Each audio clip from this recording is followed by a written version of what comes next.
मोठी बातमी जालन्यातून आहे। जालन्यामध्ये नुकसानग्रस्त शेतीचे पंचनामे व्हावे या मागणीसाठी शेतकरी चांगलेच आक्रमक झाले। जालना जिल्हाधिकारी कार्यालयात शेतकऱ्यांचा ठिय्या बघायला मिळतोय।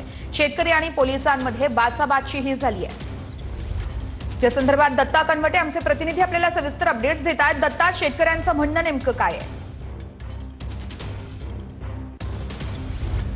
नक्कीच आपण बघू शकता की जालन्याचं हे जिल्हाधिकारी कार्यालयाचं कॉन्फरन्स हॉल आहे आणि या कॉन्फरन्स हॉलमध्ये हे सगळे शेतकरी आलेले आहेत आणि या ठिकाणी मांडी घालून हे सगळे शेतकरी बसलेत। एक पद्धतीने त्यांनी हा ठिय्या दिलेला आहे। या शेतकऱ्यांचं म्हणणं आहे की त्यांचे जे काही पंचनामे आहेत ते पंचनामे होत नाहीत। या सगळ्या शेतकऱ्यांचं मोठं नुकसान जे आहे ते जालना जिल्ह्यामध्ये झालेलं आहे। मात्र अजूनही कुठल्याच स्वरूपाचेच पंचनामे या ठिकाणी होत नाहीत। त्यामुळे हे सगळे शेतकरी गेल्या अनेक दिवसांपासून प्रशासनाला अहवाल देत होते, निवेदन देत होते की आमचे पंचनामे केले जावेत, मात्र हे पंचनामे केले नाही। त्यामुळे आज हे सगळे शेतकरी थेट जिल्हाधिकारी कार्यालयात दाखल झालेले आहेत आणि या ठिकाणी त्यांनी ठिय्या दिलेला आहे। काही शेतकरी आपल्या सोबत आहेत। काय मागणी आहेत आणि अचानक तुम्ही जिल्हाधिकारी कार्यालयात आलात आणि इथे हे सगळे शेतकरी घेऊन बसलेले आहात? खरं तर आम्ही अचानक आलो नाहीत। याच्या अगोदर तालुका कृषी अधिकाऱ्याला निवेदन दिले आम्ही, त्याच्यानंतर तहसीलदार मॅडमला निवेदन दिले, जिल्हा अधिकारी त्यांना निवेदन दिलं, जिल्हाधिकारी मॅडमला निवेदन दिलं, RDC साहेबांना निवेदन दिलं, काल पालकमंत्री पंकजाताई आल्या त्यांना सुद्धा निवेदन दिलं।